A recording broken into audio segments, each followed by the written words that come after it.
সাধারণত হার্ট অ্যাটাকের যে ব্যথা, বুকে ব্যথাটা হয় সেটা আমাদের বুকের মাঝখানে অনুভূত হয় এবং চাপ চাপ অনুভব হয়। দেখা যায় বুকে ব্যথা 30 মিনিট অথবা তার অধিক সময় অবস্থান করছে। আর যারা অনেক লম্বা সময় ধরে ডায়াবেটিক্সে ভুগছেন সেই রোগীদের অনেক সময় বুকে ব্যথা অনুভব নাও হতে পারে।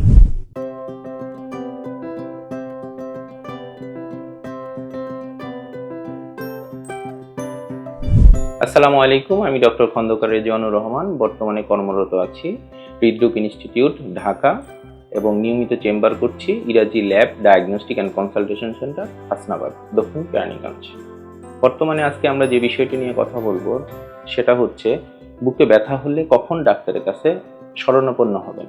আমরা সবাই জানি বুকে ব্যথার অনেক রকমের কারণ আছে, যেমন হার্ট অ্যাটাকের কারণে বুকে ব্যথা হতে পারে, ফুসফুসের বিভিন্ন রোগের কারণে বুকে ব্যথা হতে পারে, অথবা গ্যাস্ট্রিকের কারণে হতে পারে, আমাদের স্কিনে বিভিন্ন ডিজিজের কারণে বুকে ব্যথা হতে পারে। কিভাবে বুঝবেন হার্ট অ্যাটাক হয়েছে সে বিষয়টি নিয়ে আজকে আমরা কথা বলবো। সাধারণত হার্ট অ্যাটাকের যে ব্যথা, বুকে ব্যথাটা হয় সেটা আমাদের বুকের মাঝখানে অনুভূত হয় এবং চাপ চাপ অনুভব হয়, এবং ব্যথাটা সাধারণত আমাদের গলা অথবা থুতনি অথবা বাম হাতে রেডিয়েট করে। মাঝে মাঝে দেখা যায় প্রচুর ঘাম হয়, বমি বমি ভাব হয় অথবা বমি হতে পারে।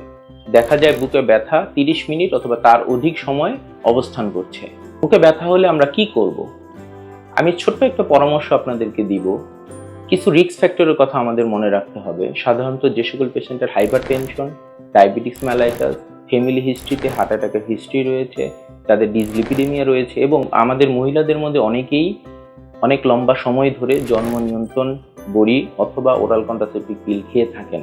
এই রিস্ক ফ্যাক্টরগুলো থাকলে অবশ্যই অনেক গুরুত্ব সহকারে আমাদেরকে এই বুকের ব্যথাটাকে চিন্তা করতে হবে এবং নিকটস্থ আপনার এমবিবিএস ডক্টর অথবা আপনার নিকটস্থ যে কোনো হসপিটালে পরামর্শ গ্রহণ করতে হবে। দেখা যায় অনেক সময় যাদের ডায়াবেটিক্স আছে বা যারা অনেক লম্বা সময় ধরে ডায়াবেটিক্সে ভুগছেন সেই রোগীদের অনেক সময় বুকে ব্যথা অনুভব নাও হতে পারে। সাধারণত তাদের প্রচুর পরিমাণে ঘাম, বমি বমি ভাব, শরীর দুর্বলতা, অসুস্থ লাগা, এইরকম কিছু সিমটম নিয়ে তারা আমাদের কাছে আসে। বিশেষ করে রমজানের সময় যখন ইফতার করে, ইফতারের পরে অনেক ডায়াবেটিক্স পেশেন্ট প্রচণ্ড ঘাম নিয়ে আমাদের কাছে আসে, অথবা অনেক সময় বুকে ব্যথা, হালকা বুকে ব্যথা বলে আসে এবং তারা বলে যে আমার গ্যাস্ট্রিকের ব্যথা, কিন্তু পরবর্তীতে দেখা যায় তারা একটা বড় রকমের হার্ট অ্যাটাক করে ফেলেছে। তো আমাদের জন্য হার্ট অ্যাটাকটা খুবই গুরুত্বপূর্ণ, এবং হার্ট অ্যাটাককে অতি দ্রুত ডায়াগনোসিস করা এবং পেশেন্টকে এই হার্ট অ্যাটাকের যত দ্রুত সম্ভব ট্রিটমেন্ট করা খুবই গুরুত্বপূর্ণ। কারণ প্রতিটা মিনিট হার্ট অ্যাটাকের রোগীদের জন্য গুরুত্বপূর্ণ। প্রতিটা মিনিট, এখানে মিনিট মিনস মাসেল, প্রতিটা মিনিটে হার্টের মাসেলগুলো মরে যাচ্ছে বা ধ্বংস হচ্ছে। সুতরাং এখানে কালক্ষেপণ করার কোনো উপায় নেই। আপনার নিকটস্থ ডাক্তারের কাছে যাবেন, ওখানে অবশ্যই ইসিজি করবেন, এবং আমরা আরেকটা পরীক্ষা করে সাধারণত হার্ট অ্যাটাক হয়েছে কিনা সেটা বুঝতে পারি, ট্রোপোনিন আই, ইসিজি এবং ট্রোপোনিন আই। তবে অবশ্যই মনে রাখতে হবে অনেক সময় ইসিজি নর্মাল হলেও হার্ট অ্যাটাক হতে পারে। দেখা যায় সাধারণত 30% পেশেন্টের ক্ষেত্রে ইসিজি নর্মাল, কিন্তু তাদের হার্ট অ্যাটাক হয়ে গিয়েছে। অবশ্যই আপনারা আপনার নিকটস্থ ডাক্তার এর পরামর্শ গ্রহণ করবেন। সিরিয়াল ইসিজি এবং ট্রোপোনিন আই এর মাধ্যমে এটাকে কনফার্ম করতে হবে আপনি হার্ট অ্যাটাক হয়েছে না হয়নি।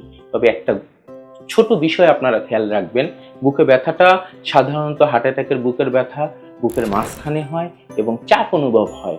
যদি আপনি কখনো বুকের ব্যথাটাকে একটা আঙুলের মাধ্যমে পয়েন্ট করতে পারেন, আমার ব্যথাটা এইখানে হচ্ছে অথবা আমার ডান পাশে বাম পাশে এইখানে হচ্ছে, সেই ক্ষেত্রে বেশিরভাগ সময়ই দেখা যায় এটা হার্ট অ্যাটাকের কারণে ব্যথা না, হয়তো অন্য কোনো কারণ আছে। পরিশেষে আমরা এতটুকু বলতে পারি, আজকে আমরা জানলাম বুকে ব্যথা কেন হয়, বুকে ব্যথা হলে আমরা কি করব। তো আজকে এ পর্যন্তই। সকলের সুস্বাস্থ্য কামনা করছি। আল্লাহ হাফেজ।